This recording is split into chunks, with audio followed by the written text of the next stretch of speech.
హైదరాబాద్ విజయవాడ జాతీయ రహదారిని మరింత విస్తరించనున్నారు. 6 వరుసలుగా హైదరాబాద్ విజయవాడ జాతీయ రహదారిని మార్చనున్నారు. మొదట హైదరాబాద్ దండుమల్కాపూర్ నుంచి జగ్గయ్యపేట మండలం అనుమంచిపల్లి వరకు 6 వరుసలుగా విస్తరించాలనుకున్నా ప్రస్తుతం గొల్లపూడి వరకు పెంచాలని కేంద్ర రవాణా జాతీయ రహదారుల మంత్రిత్వ శాఖ నిర్ణయించింది.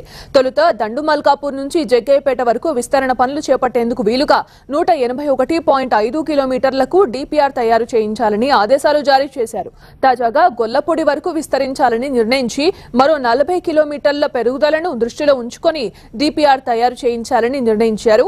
దీనికి ఈ నెల 24వ తేదీని తుది గడువుగా నిర్ణయిస్తూ తాజాగా టెండర్లను కేంద్ర రవాణా జాతీయ రహదారుల మంత్రిత్వ శాఖ ఆహ్వానించింది.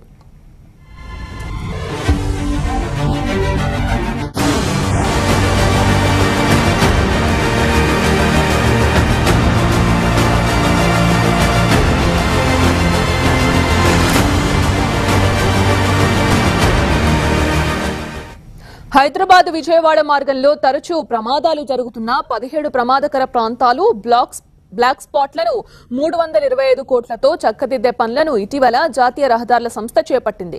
ఈ టెండర్లలో దిద్దుబాటు పనులను మినహాయించినట్లు కేంద్రం ప్రకటించింది. నందిగామ దగ్గర నిర్మాణంలో ఉన్న బైపాస్ రోడ్డు పనులను కూడా ఈ టెండర్ పరిధి నుంచి తొలగించింది. జగ్గయ్యపేట నుంచి గొల్లపూడి వైపు తరచూ ట్రాఫిక్ ఇబ్బందులు వస్తుంటాయని అధికారులు సైతం అంగీకరిస్తున్నారు. 6 వరుసలకు విస్తరించడంతో వాహనాల రాకపోకలకు ఆటంకాలు తొలగుతాయని జాతీయ రహదారుల సంస్థ అధికారులు తెలిపారు.